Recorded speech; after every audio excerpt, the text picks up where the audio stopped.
If you've ever owned a dog, you know barking comes with the territory. But what happens when barking becomes a real problem? Maybe you live in an apartment. Maybe your dog barks all day when you're at work. Maybe you've got neighbors who just can't take it anymore. In some rare cases, people consider a controversial procedure called debarking. So, what exactly is it? Debarking, also known as devocalization, is a surgical procedure performed by a veterinarian. The goal? To reduce the volume, pitch, or intensity of a dog's bark. It doesn't totally silence dogs, but it does make their barks much quieter and raspier. The most common method is to remove a small piece of tissue from the vocal cords, usually through the mouth. Another method involves accessing the vocal cords through the neck. Now let's get into why someone might even consider this. Usually it's a last resort.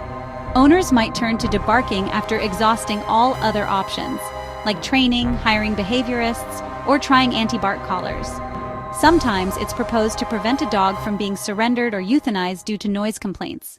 But it's important to know, leading veterinary organizations and animal welfare groups generally advise against debarking except in truly exceptional cases. Why? Because like any surgery, there are risks. Complications can include pain, infection, swelling, or scar tissue that can actually make breathing or swallowing difficult. In rare cases, the bark might come back over time if the tissue regrows. Plus, debarking doesn't address the root cause of barking, which could be boredom, anxiety, or lack of exercise. Some places have even banned the procedure altogether. For example, debarking is illegal in the United Kingdom and several US states.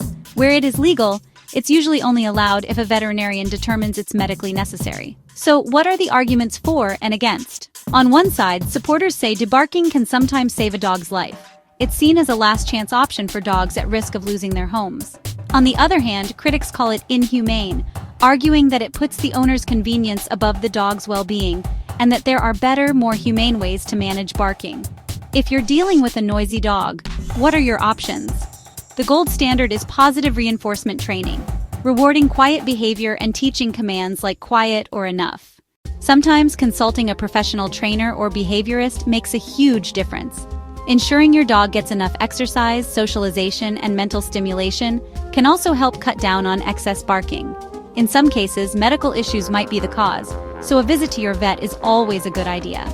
At the end of the day, debarking isn't a quick fix, and it's not something to take lightly. It's a decision with real ethical, medical, and legal considerations. If you're thinking about it, talk to your vet, look at all the alternatives, and always put your dog's welfare first. Thanks for listening. If you learned something new today, consider sharing this video with anyone who might be struggling with a barking dog.